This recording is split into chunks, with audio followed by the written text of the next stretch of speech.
नमस्कार दोस्तों, मैं अनिल राय आपका अपने YouTube चैनल मैक्सवेल्थ में स्वागत करता हूं। आज डेली मार्केट एनालिसिस की सीरीज में आज 23 मई को हम बात कर रहे हैं कि मार्केट किस तरीके से मार्केट ने रिएक्ट किया और आने वाले समय में इसका क्या इम्पैक्ट पड़ सकता है ट्रेडिंग के ऊपर। तो चलिए समझते हैं। पहले तो चार्ट पर चलते हैं और देखते हैं। देखिए, आज निफ्टी में एक स्ट्रेंज थोड़ी सी रही, जो कल हमने बात की थी कल के वीडियो में कि मार्केट अगर 18,300 के ऊपर जाता है तो हम लॉन्ग के लिए इसमें प्ले करेंगे। और मार्केट थोड़ा सा स्मॉल टाइम फ्रेम पर जाकर के देखते हैं तो मार्केट खुला और खुलने के बाद इसने काफी देर तक सस्टेन किया। तो ऐसा लग रहा था कि भैया 18,300 क्या है, लगभग 18,400 के ऊपर ये क्लोज दे सकता है। लेकिन सडनली मार्केट देखिए आप 230 के बाद से एक बहुत बढ़िया फॉल, इसमें तेजी से एक फॉल आया और ये लगभग 70-80 पॉइंट की एक गिरावट जो है यहां दर्ज हुई और उसके बाद मार्केट बंद हुआ। और जब ये कैंडल जो बनी डेली टाइम फ्रेम में, वो कैंडल जो है वो कुछ इस तरीके की बन रही है। ये कैंडल बन रही है और ये मैं थोड़ा सा इसको इंक्रीज करूं तो मेरे ख्याल से आप लोगों के लिए सही रहेगा। चलिए, तो ये कैंडल बन रही है और ये कैंडल जो है हम जानते हैं कि ये एक बेयरिश हैमर है, रिवर्स हैमर है, ठीक है। शूटिंग स्टार नाम इसका भी कहते हैं। कुल मिला के ये है कि भैया सेलिंग है, ऊपर से लंबी, ऊपर के विक लंबी और नीचे से सपोर्ट बहुत कम मिला है और रेड में बॉडी बंद हुई है। अब मार्केट यहां पर जो है रेजिस्टेंस के पास है और उसने ऐसा जो स्ट्रक्चर बनाया है ये थोड़ा सा कॉशियस है। इस सिचुएशन में हमें क्या करना है एज अ ट्रेडर? देखिए, जब भी मार्केट एक प्रीवियस रेजिस्टेंस, अगर इसको ध्यान दे तो ये प्रीवियस रेजिस्टेंस लाइन है। ये केवल यही स्विंग हाई नहीं है, ये यहां से भी कनेक्टेड है। ये एक बड़ी कैंडल बनी थी, इसका ये कनेक्ट हो रहा है, सेम उसी जगह से मार्केट ने डाउन किया और अब उसकी रीजन में ये रेजिस्टेंस जोन, क्योंकि देखिए क्या होता है कि ये एक सिंगल लाइन नहीं होती, एक जोन होता है। तो ये जोन के पास जाकर के इस तरीके से बिहेव कर रहा है। 18,460 का ये जो जोन है, करीब मतलब 40 पॉइंट का मान लीजिए, तो यहां पर जो ये कहीं ना कहीं से सप्लाई आ रही है और सेलिंग आ रही है। ये थोड़ा सा क्वेश्चन का जोन है। और अब इसमें ट्रेड कैसे लेना है? अब देखिए, कल यानी कि बुधवार को ट्रेड क्या होंगे? अगर ये इस 18,300 के नीचे आता है तब तो शॉर्ट बनेगा 18,180 के टारगेट के लिए। और अगर कहीं मार्केट इसी दो रेंज के बीच में घूमता है, यानी कल आज की जो कैंडल इसके बीच में घूमता है, तो आपको कोई भी ट्रेड नहीं लेना है, ठीक है। और दूसरी चीज, अब एक अपने जरा हम बात करेंगे फिर अपने इस पे कि देखिए इसमें अपने को स्विंग ट्रेड भी नहीं करने हैं।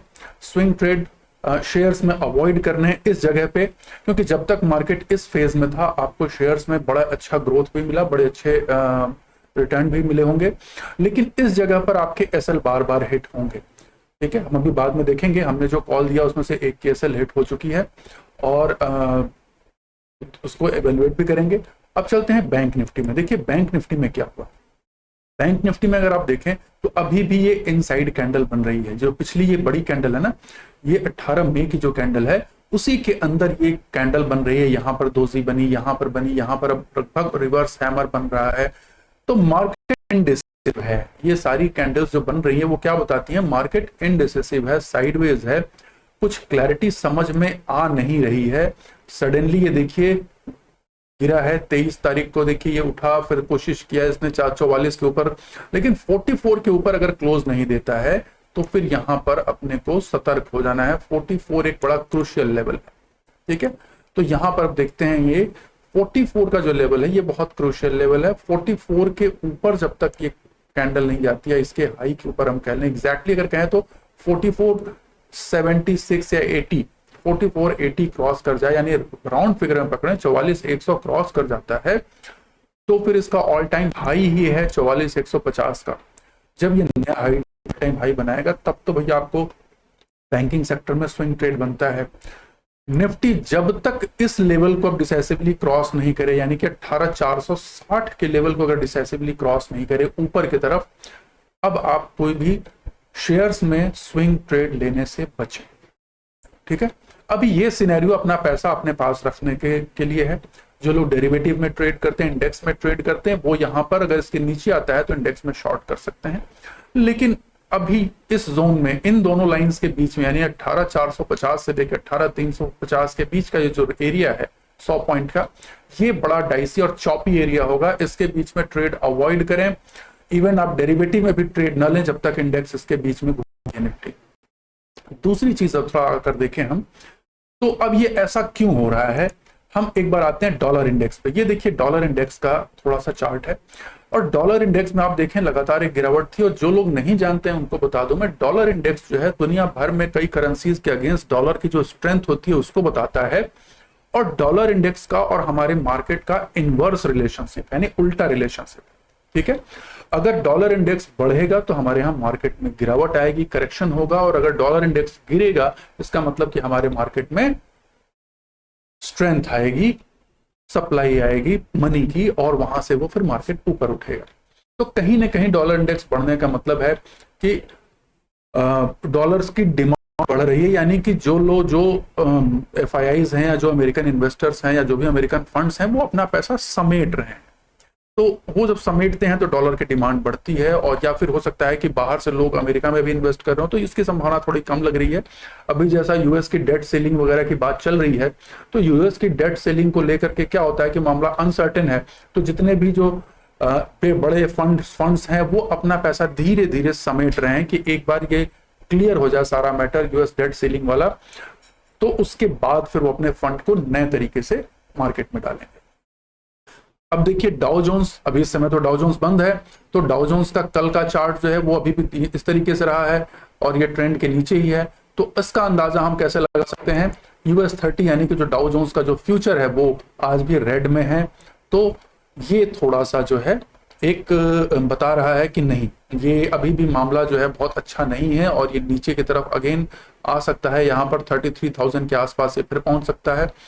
तो ये इस सिनेरियो को ध्यान में रखना है। नास्डाक जो है वो कल तो टिका हुआ था, और अब US30 को देखते वही कितने दिन तक अकेले टिका रहेगा, वो भी फिर बिकवाली आएगी तो वो भी नीचे आएगा। तो इन सब फैक्टर्स पे ध्यान देते हुए अभी जो सिनेरियो बन रहा है वो ये है कि कल के लिए केवल इंडेक्स में मेरा ट्रेड रहेगा, क्योंकि आप केवल और केवल इंडेक्स में ट्रेड करें, वो भी कब, जब 18,300 के नीचे जाता है या फिर 18,460 के ऊपर जाता है तो लॉन्ग। ऊपर जाने की संभावना थोड़ी सी कम दिख रही है। अचानक से अगर कोई बहुत तगड़ा बाय आ जाता है, कोई सिनेरियो चेंज हो जाए तब की बात अलग है, लेकिन प्राइस एक्शन थोड़ा सा यहाँ कॉशियस हो गया है। आज की कैंडल ने, कल हम जब देख रहे हैं तो देखिए मार्केट की एक खूबसूरती है, मार्केट इतना डायनामिक है कि एक दिन लगता है कि नहीं यार अब तो चीजें रिकवर हो गई, जैसे आज लग रहा था इसने 2 करोड़ को उड़ा दिया, आज लग रहा था कि ये तीसरे करोड़ को भी उड़ा देगा और ये तीनों रेड कैंडल को ये कवर कर सकता है, और जा भी रहा था, लगभग ये पहुंच भी गया था 420 के आसपास। आज का इसने हाई बनाया है 18,419 का, लगभग 420 समझ लीजिए। तो वहां तक पहुंच करके और फिर उसमें सडन एक गिरावट आई 2:30 बजे के बाद।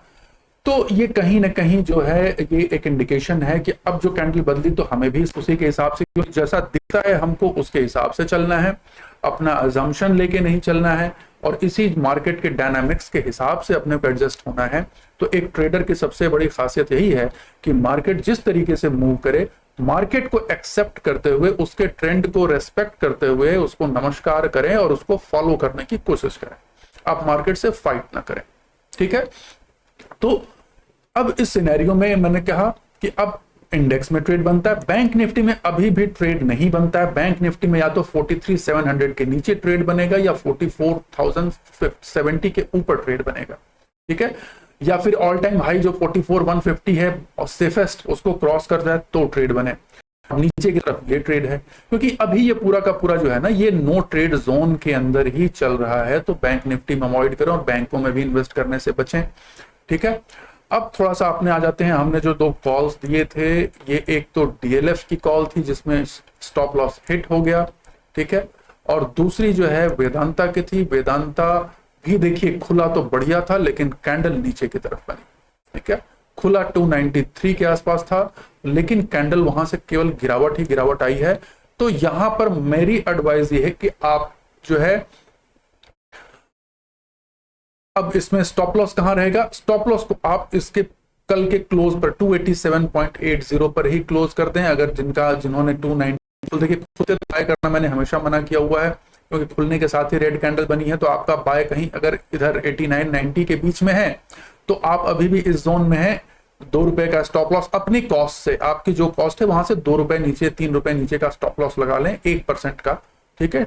तो बस उतना स्टॉप लॉस लगा लें, अगर उसके नीचे आता है तो ये एग्जिट कर जाएगा, अदरवाइज ऊपर आएगा तो फिर आपका ट्रेड बना रहेगा।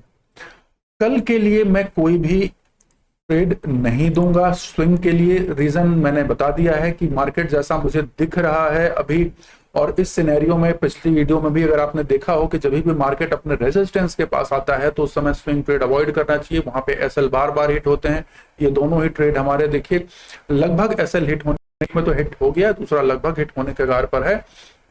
तो ये जो सिनेरियोज हैं ये थोड़े से कॉशियस सिनेरियोज हैं, मार्केट को रेस्पेक्ट करते हुए हमको इसको ध्यान दें, ठीक है। तो ये लेवल्स आप मार्क कर ले, लेवल्स आपके सामने हैं। निफ्टी में 18,350 के नीचे आता है, 18,350 नहीं 18,315, ठीक है।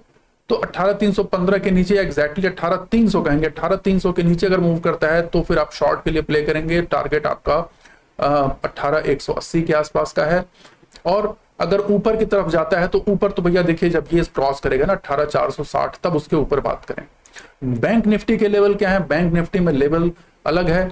यहां पर 44,050 अगर 70 क्रॉस करता है तो आप ट्रेड लेंगे, या 44,150 करे तो ट्रेड लें, और नीचे 43,700 यानी 300-400 पॉइंट का एक एरिया है जिसको आपको अवॉइड करना है, ठीक है।